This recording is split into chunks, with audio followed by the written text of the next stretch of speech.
Ladies, Lou and Pike, welcome to my kitchen. That's where we are. I have no lipstick on because I just ate all my lipstick off. Oh, it's gone. I have the rest of my makeup on, but no lipstick. But I am going to make a spice cake. Now, the recipe is actually called prune spice cake. If you don't want to make prune spice cake, you can make raisin spice cake, or you can leave them both out and just have plain old spice cake. Okay, so I've actually only made this recipe 2 times. I've had it for years and years, but I made it 2 times. I'm going to make it again, and every time I have made it, I always used raisins. This time I'm actually going to try the prunes. What I'm doing is I'm putting half prunes and half raisins, and the only reason I'm going to do that is because when I was a kid in school, in the lunchrooms, they always served a spice cake. It was like a raisin spice cake with a little powdered sugar sprinkled on top. It was so good. One day my aunt told me, now this was long after I was grown, I wasn't even in school anymore. I had an aunt that worked in the kitchens in the school. She was one of the cafeteria ladies in school. And she was talking about some of the stuff that she made and what was good and what wasn't good and whatever. And somehow we got to talking about, the desserts that they made, when we were kids in school, and the lunch that we had. And I told her how I always liked that spice cake. And she goes, "You want to know something about that spice cake?" And I said, "Sure." And she goes, "You thought those were raisins?" And I'm like, "Yeah." She goes, "No, those are not raisins. They were chopped prunes." I'm like, "You're kidding." She said, "No, we never put raisins in them. They were always chopped prunes. Nobody ever knew. They thought they were raisins. We let all the kids believe they were raisins. They were chopped prunes." I'm like, well, they sure were good. It was really good. So I'm going to make this spice cake. And I'm going to put some prunes and some raisins in it, just so I have some of both. And it was really good. Prunes are just plums. And it's just chopped this little pieces. So we're going to try it. So I'm going to flip this around here. Maybe. And here is my mixer. And we shall begin with our recipe. Okay, let's put that there. All right, so my recipe, I actually got this recipe from a cookbook that is local here. I think they came out with it in the 80s. It's local to my town. It's called Gulf Shore Delights. And it is a collection of just local people's various recipes. So it's kind of like a home cookbook. But it's one for my region where I live. So it basically lists all the ingredients and tells you to combine all the ingredients, mix well, and bake it. So it doesn't give you a whole lot of fancy directions. So this one, now this cake comes with a glaze recipe, but I'm not going to make that icing. And my my mixer's dirty. Sorry about that. Just pretend you don't see that. There you go. But it's not going to be in the cake anyway. I've got to wash it. So I'm going to make a browned butter icing to go on this because I love browned butter icing. So what it calls for is, it does not really even list this in a good order. So all right, so it starts with 2 eggs. I'm going to put them in the order I would normally put stuff in, not the order it's listed. So let me, this is a room temperature egg. I have gotten to where when I bake, I get my eggs to room temperature. So here's one of the eggs. So it's going to be 2 eggs.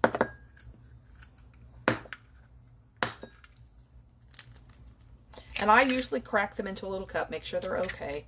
Make sure if there's any shell or something in there, you can get that out. Okay, so there's my 2 eggs. Now this is an oil cake, and I prefer oil cakes because they're always, always, always moist.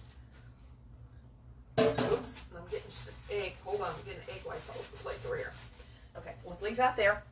Okay, so we're going to do a cup of vegetable oil. So let me go ahead and lift that up and get that started. The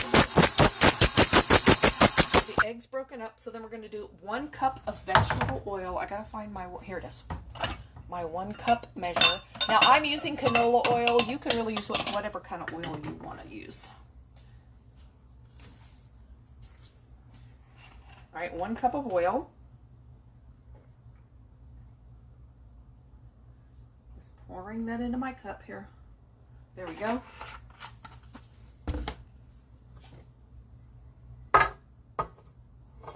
There we go. And usually what I do is I take my cup, my little cup like this, and I let it sit there for a minute and drip to get all the oil out of it. Okay, so then it also is going to have 2 cups of sugar. So let me get my little sugar. And I think that's good enough, so let's take that off. See, it drips forever. So I'm going to have 2 cups of sugar. Let me get my sugar. Here, I'll turn this way so you can kind of see what I'm doing too. Here's my sugar. I actually even have a 2-cup measuring cup now. I absolutely love this thing because it's so much faster. It's one measure time. So I'm going to take my knife. Sometimes I do this, sometimes I don't, but this is really the accurate way to do it.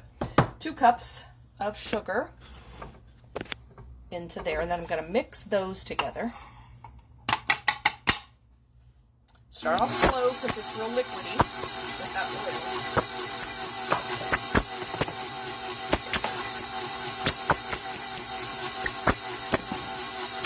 To me, fall is the perfect time for spice cake too,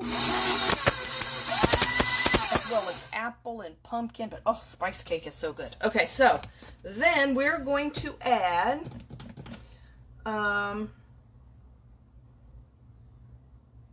like I said, it doesn't really tell me the order that makes any sense. So I'm going to add a teaspoon of vanilla. I don't know who came up with this recipe, but they just sort of threw all the ingredients on the list here and said, mix it together. Okay, so here's a teaspoon of vanilla. So I'm mixing all the liquid stuff here. Mix that in.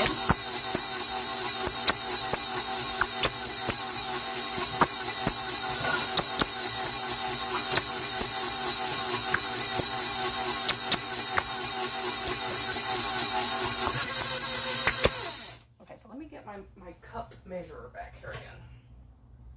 Because this asks for a cup of buttermilk. So I'm going to go ahead and just use that to measure the buttermilk too. Get that in there. Go ahead and measure that. And then it's going to use 2 cups of flour. And then it's going to have a teaspoon of baking soda, a teaspoon of cinnamon, half a teaspoon of nutmeg, 1 teaspoon of allspice, and it also asks for a cup of chopped pecans. I don't like nuts, so I never put nuts in anything, but if you want some chopped pecans, put a cup of those in there. And then it has raisins or prunes, and of course that's optional too, and that's 1 cup of that. So I'm going to start with half the flour, or almost half the flour. All right, let's do, I'm going to start with 1 cup of the flour. So here's what I do with my flour. Oh, you can't see that at all. Okay, let's move this over here. There's my flour. So I don't sift flour. What I do, because that takes forever, makes a big mess. Take you a whisk and gently stir your flour. Because what you want to, the reason you want to sift flour, even though this recipe doesn't say to sift it, but the reason you sift flour is because flour sitting in a container packs down. And when it gets packed down, when you go to measure it, you'll get too much. So if you lighten it up like that, it's the same as sifting. So just stir it a little bit, and then you have not really tightly packed flour. So this is going to be half the amount of flour. This is 1 cup.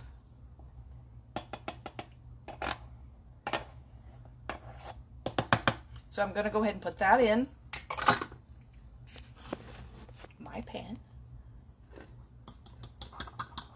And I'm going to go ahead and measure another one just so I don't forget I need to put that in there. So I'm going to measure 1 more cup of flour and get it ready. Just tapping it off, leveling it with the knife. Okay, there we go. Then I'm just going to set it aside.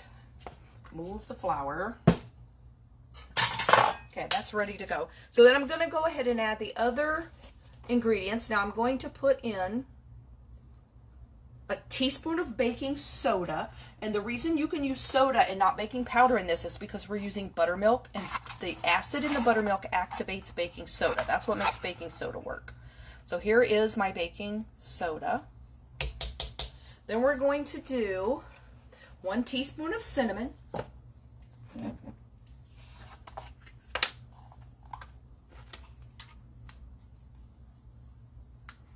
I love cinnamon. Here's my teaspoon of cinnamon. Interesting, this one doesn't ask for any salt either. Then you're going to do a teaspoon of allspice. And if you don't do much baking, allspice is, it's actually a spice called allspice. The ground allspice. So, oh, this is a brand new one I have. Look at there, I haven't even opened this one ever. So let's open up my new allspice. I must have bought this to use for something and didn't use it. And it looks a little like cinnamon mixed with cloves. There's allspice. So a teaspoon of allspice. It makes it taste really good. And then you're going to do a 1/2 teaspoon of nutmeg. So let me get my 1/2 teaspoon spoon out. Here's my nutmeg. Nutmeg is really strong. I don't like to overdo nutmeg. Okay, there's my nutmeg. But it does add a good taste. You know, my refrigerator, I don't know if you hear knock, knock, knock, knock, knock, that little tap, tap, tap. That's a weird little noise my refrigerator makes. It's like somebody's in there knocking. I think there's elves or something in my refrigerator. Can you hear that? It goes tap, tap, tap, tap, tap, tap, tap, tap. Somebody's doing Morse code in their refrigerator, I think. I'm not sure. It's crazy. Okay, so there is everything I need except the rest of the flour and the buttermilk and the raisins. Okay, so I'm going to go ahead and stir that. Get that started.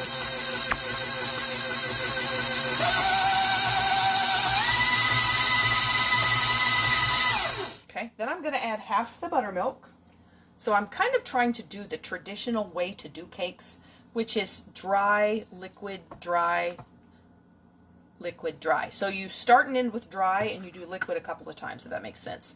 So you do some of the dry, then 1/2 the liquid, then another bit of the dry and the other 1/2 of the liquid, and then the end of the dry. So there's buttermilk, 1/2 the buttermilk.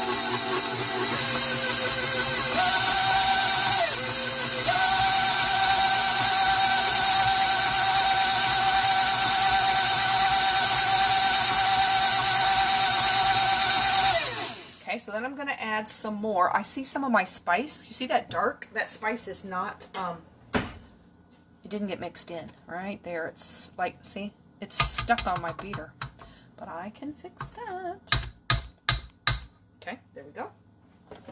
So then I'm going to do about 1/2 again of what's left of the flour, because I want enough to do this as a 3rd time. Mix a little bit more flour in.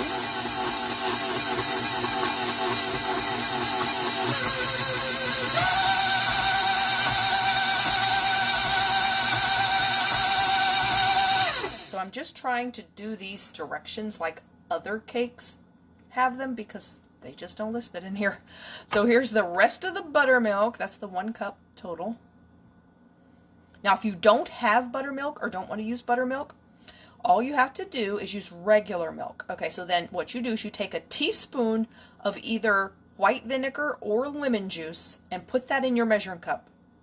And then add your milk up, your regular milk up to 1 cup. Now, what that will give you is sour milk. And that will do the same thing as buttermilk. It's just not quite as thick, but it will do the same thing as with the baking soda. So you can no longer, years and years ago, you used to be able to set a jug of milk out on the counter and leave it overnight and it would turn sour. You can't do that anymore because it will never turn sour. It will spoil, but it won't turn sour because the enzymes that sour milk are now pasteurized and homogenized out of the milk. So it won't naturally sour. So you have to turn it sour purposely. So you put in the teaspoon of either white vinegar or lemon juice in your measuring cup, and that will purposely turn your milk sour, and then it will activate the baking soda if you don't have buttermilk. But I happen to have buttermilk because I've been using it for other things I've been baking. So since I had it, we might as well make something else that calls for buttermilk, right? Okay, so it's still pretty soupy here. So then I'm going to add the rest of the flour. and gently stir that in. Let me make sure my ingredients, I'm not missing anything. 2 cups of sugar, 1 cup of oil, 2 cups of flour, teaspoon of baking soda, 2 eggs, 1 cup of buttermilk, 1 teaspoon of cinnamon, half a teaspoon of nutmeg, 1 teaspoon of allspice, 1 teaspoon of vanilla. Okay, so then I'm going to add 1 cup. There's our batter.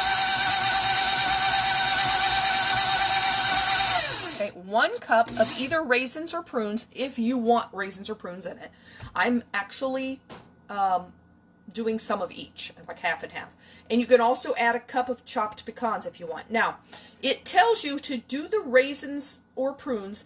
It says to cook them. So I already did that. So what you do is you take your raisins or prunes and you put them in a little saucepan with a little bit of water to cover them.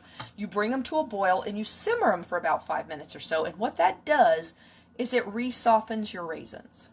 See how they are normally dry, hard little things? If you simmer them in water for 5-10 minutes or something, it reconstitutes them. So it brings them back to soft little raisins, so you're not putting hard little rocks in your cake. So, and then I've drained it and let it cool. And the other thing I want to do, and this recipe does not tell you to do this, but I'm going to do it, because if you put something like raisins or chocolate chips or something into a cake batter, usually they just sink to the bottom of your cake. And all the good stuff's at the bottom of your cake. Well, you can help prevent that a little bit. I gotta get that off my hands. Hold on. You can prevent that a little bit from sinking to the bottom of your cake with this nifty little trick. All you do is take some flour, no certain amount, just some flour. This is like a 1/4 cup. Dump your flour in on top of your raisins and or prunes. Now this will be a little messier than usual because this is still a little damp from me cooking them. But mix them in until you get it coated with the flour. The flour coating on this will keep your raisins or prunes or whatever. It will keep, and it will do this with chocolate chips too if you use chocolate chips in a cake. It will keep them from sinking so much to the bottom. I don't know why it does that, but somehow it keeps the flour coating, keeps it kind of aloft in the batter.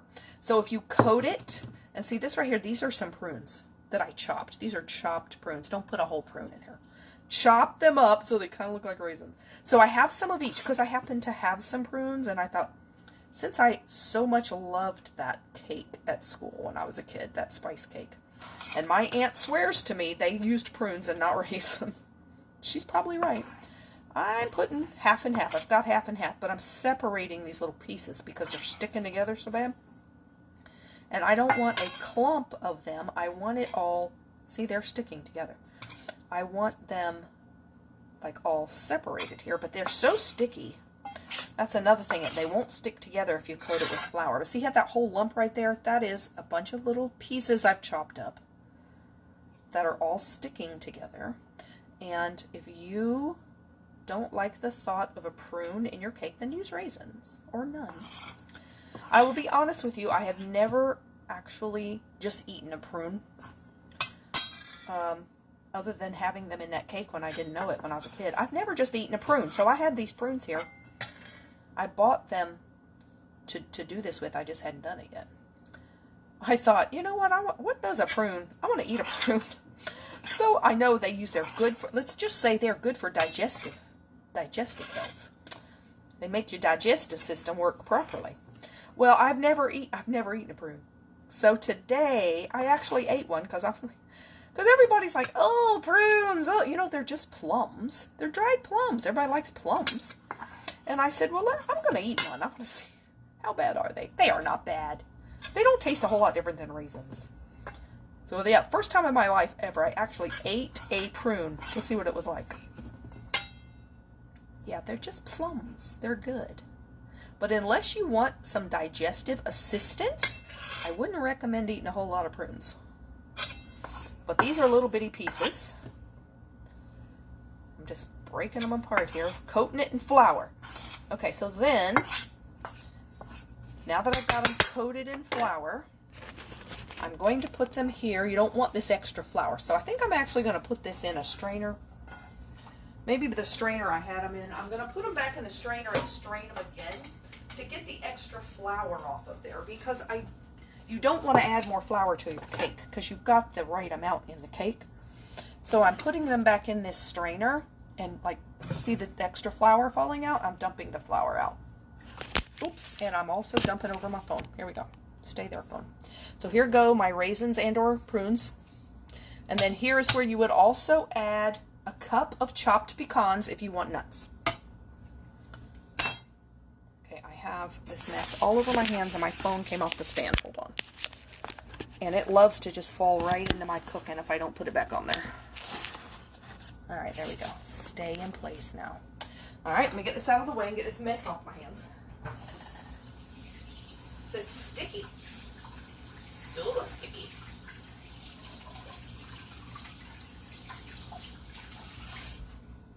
All right, now I'm going to beat that up just a little bit more and then we're done.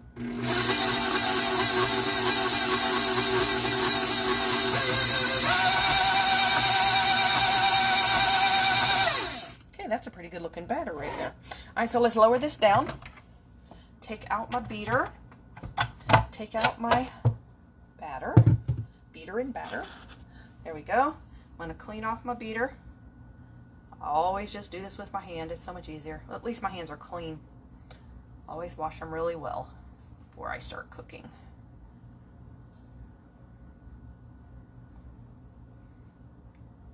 Okay.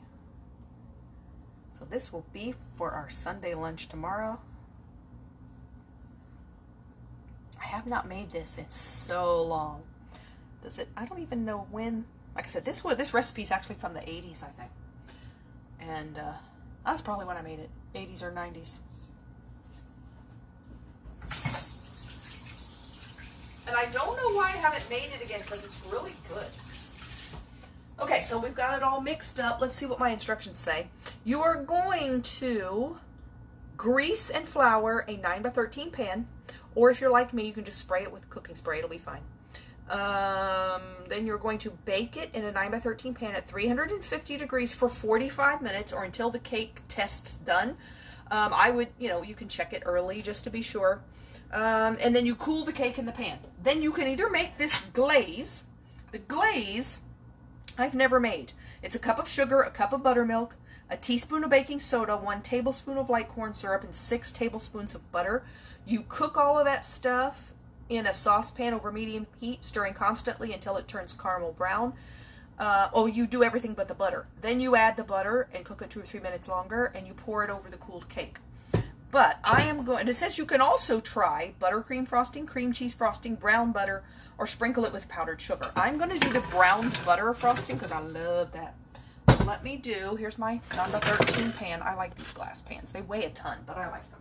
I'm going to spray it with cooking spray. Now, I'm not going to remove this cake from the pan, so it'll come out easy with the pieces a few at a time. So I am not going to be concerned about taking it out of the pan, so I'm just lightly spraying it. If I was going to remove it from the pan to ice it, I would put parchment paper down, because then it'll always remove without a problem. So then we're going to put our batter. Let me get a scraper here. Hold on. And this is a pretty liquidy batter, as you see, because of the oil. And then I'm just going to put that in. It's kind of thick, but liquidy. Then we're going to put it in our oven, and then after it's done baking and it cools, I'll come back and make the browned butter icing. I don't know if you've ever heard of, eaten, or made browned butter icing. It's real simple, but you take your butter and you brown it. And I can show you how to do that.